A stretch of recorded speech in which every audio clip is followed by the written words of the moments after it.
Tell us about kind of the knee and what happened with it and how you're feeling now. Just a contusion, bone bruise. But yeah, I played 3-on-3 today. Got up and down a little bit. Feels good, just a little pain, whatever it is, but yeah. What's it like having Quinn back today? It was good. Yeah, he was ready to be back. Had a lot to say.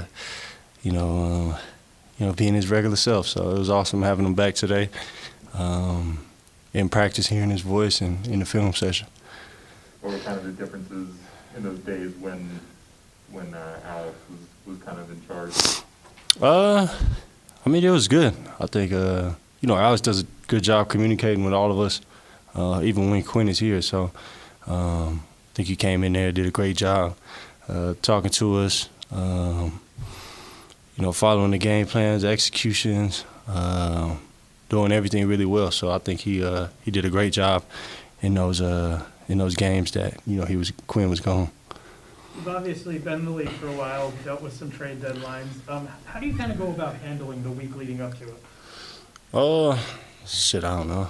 It's kind of been the same for me. I don't really even be thinking about it, to be honest with you. If I get a call, I've been traded before. It's not something new for me, but it is what it is. Part of the business. Teams, do things and stuff like that. So I just know it's part of the business. If somebody getting traded, if I'm getting traded or anything, I know seats gonna be filled around the NBA, and that's what it is. Do you have a different perspective on watching the Jazz when you're not playing compared to when you are, and kind of what do you see from the team over the last couple of days?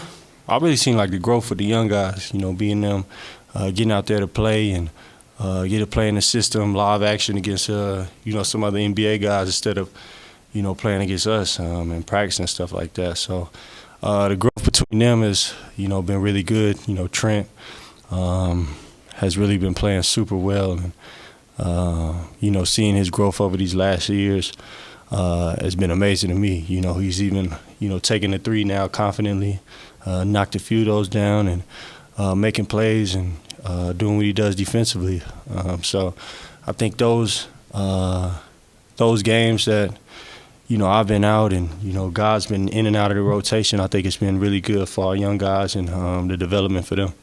I saw you kind of cracking up on Hassan's round jumper, or pass fake to turnaround or whatever that was. Yeah. Is it fun to be part of that bench crew without kind of the pressure of playing in the game a little bit? Oh yeah, for sure.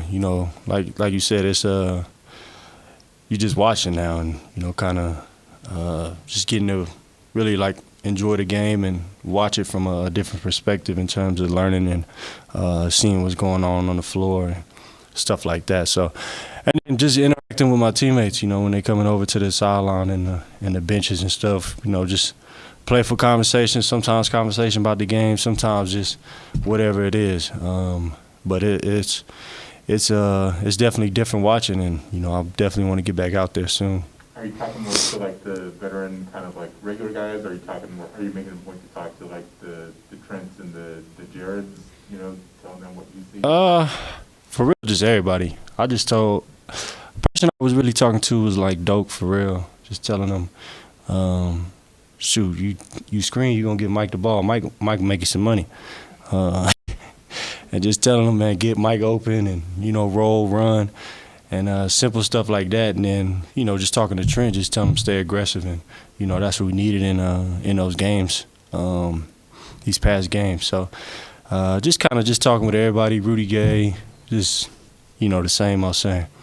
Quinn talks a lot about finding the silver linings of this stretch with the whole COVID and injuries. What things do you think will help you guys in the future, because you guys kind of dealt with all of this at once?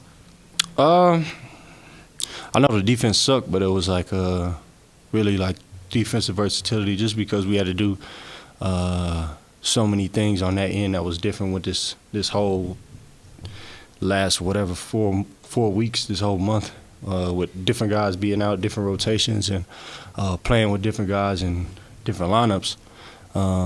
I think it was good for us in that stretch to kind of be introduced to that and being thrown in that mix early in the season where we had to try things. We had to try small ball against 3 7-footers against Cleveland. We had to, guard Jokic with, Rudy Gay at some point when we played in Denver. And yeah, it's like, all this stuff during the season is part of the process, and we know what our end goal is, and we know it's going to help us in that time. Is it harder than people realize to get thrown into those situations of playing with guys who you're normally not in a rotation with, or thrown into a role that you're usually maybe not asked to do?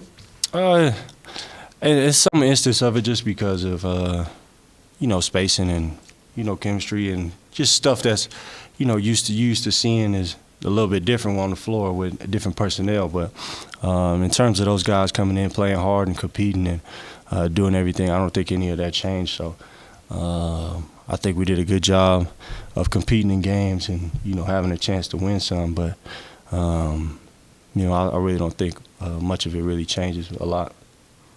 But it is tough though. But it's just part of the game. It's hoop. Good. All right, thank you. All right, y'all. Thanks.